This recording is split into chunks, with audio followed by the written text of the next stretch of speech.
नमस्कार। तो आज हम एक ऐसे टॉपिक पर बात करेंगे जो हर कामयाब बिजनेस के पीछे का सीक्रेट होता है, स्ट्रेटेजिक पार्टनरशिप्स।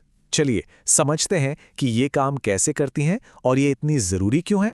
कभी सोचा है कि दुनिया की सबसे बड़ी कंपनियां जैसे कि एप्पल हो या माइक्रोसॉफ्ट कभी अकेले काम क्यों नहीं करती? वो हमेशा दूसरों के साथ मिलकर ही आगे बढ़ती हैं। क्यों? इसका जवाब है पार्टनरशिप की ताकत, और आज हम इसी ताकत को गहराई से समझेंगे। तो आज के इस सफर में हम पार्टनरशिप की पूरी कहानी को समझेंगे। सबसे पहले ये जानेंगे कि पार्टनरशिप की ज़रूरत ही क्यों पड़ती है। फिर ये देखेंगे कि सही पार्टनर कैसे चुना जाए, एक अच्छा सौदा कैसे तय हो, और आखिर में ये कैसे पता लगाया जाए कि पार्टनरशिप कामयाब हो भी रही है या नहीं। तो चलिए शुरू करते हैं। देखिए, सबसे पहली और सबसे ज़रूरी बात, हर मजबूत पार्टनरशिप एक बिल्कुल साफ लक्ष्य के साथ शुरू होती है। मतलब पार्टनरशिप सिर्फ एक अच्छे आइडिया पर नहीं, बल्कि बिजनेस की एक ठोस जरूरत पर टिकी होती है। तो सवाल उठता है कि कोई भी बिजनेस पार्टनरशिप करता ही क्यों है। इसके 4 मुख्य कारण होते हैं। पहला, अपनी लागत घटाने के लिए। दूसरा, नए बाजारों तक पहुंचने और ज़्यादा कस्टमर्स बनाने के लिए। तीसरा, किसी खास तरह की टेक्नोलॉजी या एक्सपर्ट की मदद लेने के लिए। और चौथा, अपनी सप्लाई चेन को और भी ज़्यादा असरदार बनाने के लिए। ये सारी चीजें बिजनेस को तेजी से आगे बढ़ाने में मदद करती हैं। ठीक है, तो अब ये तो पता चल गया कि पार्टनरशिप क्यों करनी है, पर अगला और शायद सबसे बड़ा सवाल ये है, पार्टनरशिप करें तो करें किसके साथ? सही पार्टनर को चुनना आधी जंग जीतने जैसा है। आमतौर पर पार्टनर्स इन 4 तरह के होते हैं। सप्लायर्स, जो आपको कच्चा माल या जरूरी सामान देते हैं। डिस्ट्रीब्यूटर्स, जो आपके प्रोडक्ट को ग्राहकों तक पहुंचाते हैं। टेक्नोलॉजी पार्टनर्स, जो तकनीकी मामलों में मदद करते हैं। और मार्केटिंग पार्टनर्स, जो आपके ब्रांड को पॉपुलर बनाने में मदद करते हैं।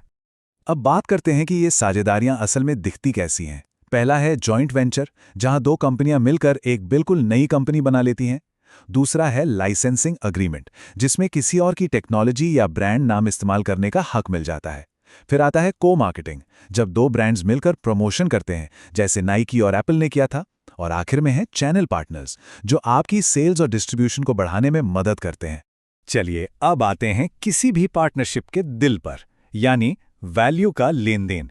यही वो चीज है जो किसी भी रिश्ते को बनाती या बिगाड़ती है। देखिए, एक कामयाब पार्टनरशिप हमेशा एक 2 वे स्ट्रीट होती है। यह बिल्कुल साफ होना चाहिए कि एक पार्टनर क्या दे रहा है और बदले में उसे क्या मिल रहा है।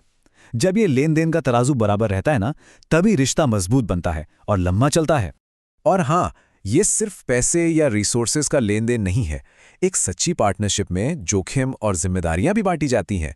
इसका सीधा मतलब है कि अच्छे और बुरे दोनों समय में पार्टनर्स एक दूसरे के साथ खड़े रहते हैं। ठीक है, तो पार्टनरशिप हो गई, काम भी शुरू हो गया। अब आते हैं आखिरी और सबसे जरूरी पड़ाव पर। ये कैसे पता करें कि जो किया है वो काम कर भी रहा है या नहीं। लेकिन सीधे नंबरों पर कूदने से पहले कुछ बुनियादी सवाल पूछने जरूरी हैं। जैसे, पार्टनर की सबसे बड़ी ताकत क्या है? इस पार्टनरशिप में क्या क्या रिस्क हो सकते हैं? और क्या ये पार्टनरशिप भविष्य में बिजनेस के साथ साथ आगे बढ़ पाएगी? अब आते हैं सीधे सीधे नतीजों पर। सफलता का सबसे पहला और सबसे साफ पैमाना है इस पार्टनरशिप से सीधे सीधे कितना रेवेन्यू यानी पैसा आया। दूसरा बड़ा मीट्रिक है इस पार्टनरशिप के जरिए कितने नए ग्राहक बिजनेस से जुड़े हैं, क्योंकि ग्रोथ सिर्फ पैसों से नहीं, ग्राहकों से भी होती है। और सिक्के का दूसरा पहलू भी तो देखना है। ये जानना भी जरूरी है कि इस पार्टनरशिप से लागत में कितनी कमी आई है या कितने पैसे बचाने में मदद मिली है। तो ये जो चार्ट है, ये दिखाता है कि इन सभी मीट्रिक्स को एक साथ कैसे देखा जा सकता है। इससे एक नज़र में ही साफ पता चल जाता है कि पार्टनरशिप कितनी सफल है, चाहे वो कमाई हो, नए ग्राहक हो या फिर बचत।